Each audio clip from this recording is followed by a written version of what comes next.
Hello everyone, welcome to Fash Coders. आज हम लोग डिस्कस करेंगे सीएसएस के बारे में।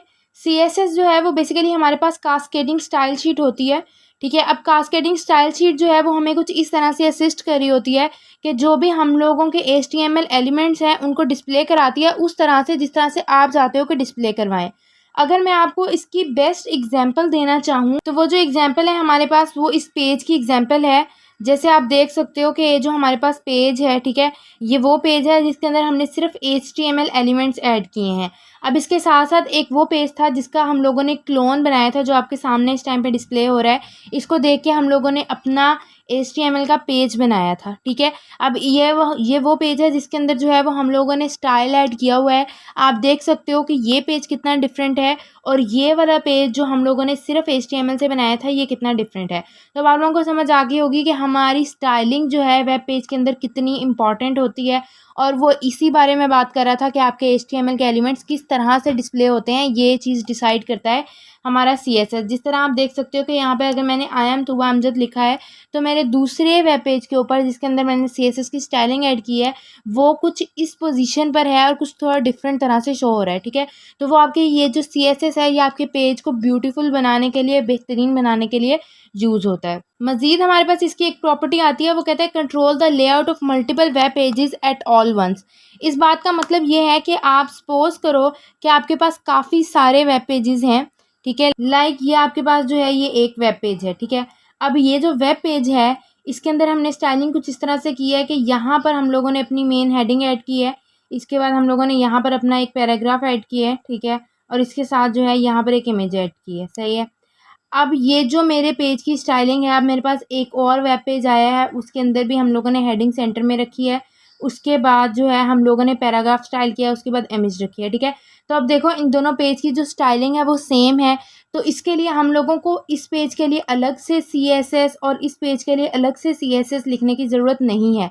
मतलब इस पेज को अलग से स्टाइल करने की और इस पेज को अलग से स्टाइल करने की ज़रूरत नहीं है। हम क्या कर सकते हैं, एक CSS की फ़ाइल बना सकते हैं और उसको इसमें भी लिंक कर सकते हैं, इसमें भी लिंक कर सकते हैं। अब आप ये सोच रहे होंगे कि यार इस तरह कहाँ होता है कि हमारे पास दो वेब पेजेस जो हैं वो सेम स्टाइल के होते हैं। तो इसको जो है वो हम लोग थोड़ा सा रियल वर्ल्ड के अंदर देख लेते हैं कि ये किस तरह से यूज़ हो रहा है या ये किस तरह से काम कर रहा है। अब ये देखो, ये हमारे पास जो है वो W3 स्कूल की एक साइट है। ठीक है, ये बहुत फेमस साइट है कोडिंग से रिलेटेड। अब इसके अंदर अगर मैं जावास्क्रिप्ट को ओपन करती हूँ, ठीक है, तो देखोगे कि इसका ये एक वेब पेज खोला है। ठीक है, अब इसकी आप सारी की सारी स्टाइलिंग देख सकते हो, कुछ इस तरह से जो है वो आपको शो हो रहा है। ठीक है, अब अगर मैं इसका एक और पेज खोलती हूँ तो आप देखोगे कि उसकी स्टाइलिंग भी बिल्कुल सेम इसी तरह से होगी। तो अब इन्होंने ये नहीं किया होता कि आपका बार बार जो है वो उन्होंने अलग अलग करके वेब पेज को जो है वो डिस्प्ले करवाया होता, सॉरी स्टाइल किया होता है। वो एक ही CSS की फ़ाइल लेते हैं और उसी CSS की फ़ाइल को हर पेज के साथ लिंक कर देते हैं। ठीक है, तो आप देखोगे कि जितना भी इस साइट को विज़िट करोगे, जितना भी एक्सप्लोर करोगे, आपको नज़र आएगा कि हमारे पास तकरीबन जो से स्टाइल है वो सारा का सारा सेम है। ठीक है, जिस तरह आपके पास ये जो एग्जांपल है ये सेम है। अभी इस तरह जो है आप इसके सिंटैक्स पे जाओगे तो आपको ज़्यादा चीज़ें जो है वो सेम स्टाइल में, सेम फॉर्मेट में मिलेंगी।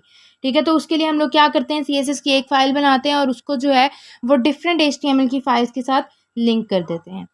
ये था उसकी बात करने का मतलब। ठीक है, कि हम लोग एक CSS की फ़ाइल बनाकर डिफरेंट तरह के HTML पेजेस से कनेक्ट भी कर सकते हैं। ठीक है, मज़ीद ये बात आपको तब समझ आएगी जब हम लोग CSS की फ़ाइल बनाएंगे, उसको लिंक करेंगे, तब आपको आइडिया होगा कि किस तरह से लिंक होती है और किस तरह से जो है वो मल्टीपल जगह पर हम इसको यूज़ कर सकते हैं। अब हम लोग थोड़ा सा देख लेते हैं कि हम लोग CSS को लिखते किस तरह से हैं। इसके अंदर जो सबसे पहले हमारे पास चीज़ आती है वो हमारे पास होता है हमारा सिलेक्टर। इसको हम लोग बोलते हैं सिलेक्टर। सिलेक्टर जो है ये हमारे पास डिफरेंट तरह के होते हैं, इसको हम लोग थोड़ा सा डिटेल में आगे जाके डिस्कस करेंगे। लेकिन फ़िलहाल के लिए अगर आप इसको समझना चाहो तो बेसिक मतलब ये होता है कि ये जो आपके पास HTML के टैग्स होते हैं, CSS की लैंग्वेज के अंदर हम उसको सिलेक्टर बोल देते हैं। ठीक है, अब ये जो टैग्स हैं इनके साथ साथ हम लोगों ने कुछ पढ़ा था ID के बारे में और कुछ पढ़ा था क्लास के बारे में। तो ID और क्लास भी हम लोग जो है वो इस सिलेक्टर की रिप्लेसमेंट पे इस टैग की जगह पर यूज़ कर सकते हैं। ठीक है, ये जब हम लोग मज़ीद कोड करेंगे, इसका थोड़ा सा वर्क फ्लो देखेंगे तब आप लोगों को बेहतर तरीके से समझ आएगा। इसके बाद जो है हम लोग लिखते हैं एट्रीब्यूट। जो एट्रीब्यूट हमने ऐड करना होता है, जिस तरह से ये मैंने लिखा है कलर। अब ये जो कलर है इसका मतलब ये है कि ये जो H1 है, H1 टैग है हमारे पास, ठीक है। इसके अंदर जो कुछ भी टेक्स्ट लिखा हुआ है, जिस तरह से ये हमारे पास H1 है और इसके अंदर मैंने लिखा है हेलो, ठीक है।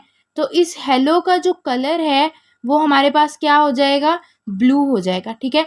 तो इस तरह से ये जो है इस तरह का हमारे पास कुछ कुछ सिंटैक्स होता है हमारे CSS का। बस आप लोगों का आज की ये जो वीडियो थी हमारे पास वो थोड़ी सी इंट्रोडक्टरी वीडियो थी। इसके अंदर आप लोगों को तो जो था थोड़ा सा गाइड करना था कि किस तरह से जो है किस सिंटैक्स के थ्रू हम लोग काम करते हैं। साथ के साथ कुछ कुछ आप लोगों को ये बताना था कि CSS जो है वो हमारे लिए क्यों इंपॉर्टेंट है, किस तरह से इंपॉर्टेंट है। मज़ीद जो है वो हम लोग को देखेंगे नेक्स्ट वीडियोज़ के अंदर कि हम लोग CSS की फाइल्स को लिंक किस तरह से करते हैं, कितने वे से CSS को लिंक किया जा सकता है। इसके अलावा सिलेक्टर्स कौन कौन से होते हैं और कौन कौन से बॉक्स मॉडल ग्रिड, ये सारी चीज़ें जो है वो हम फर्दर एक्सप्लेन करेंगे। आज के लिए बस इतना ही। Till then keep learning and keep exploring.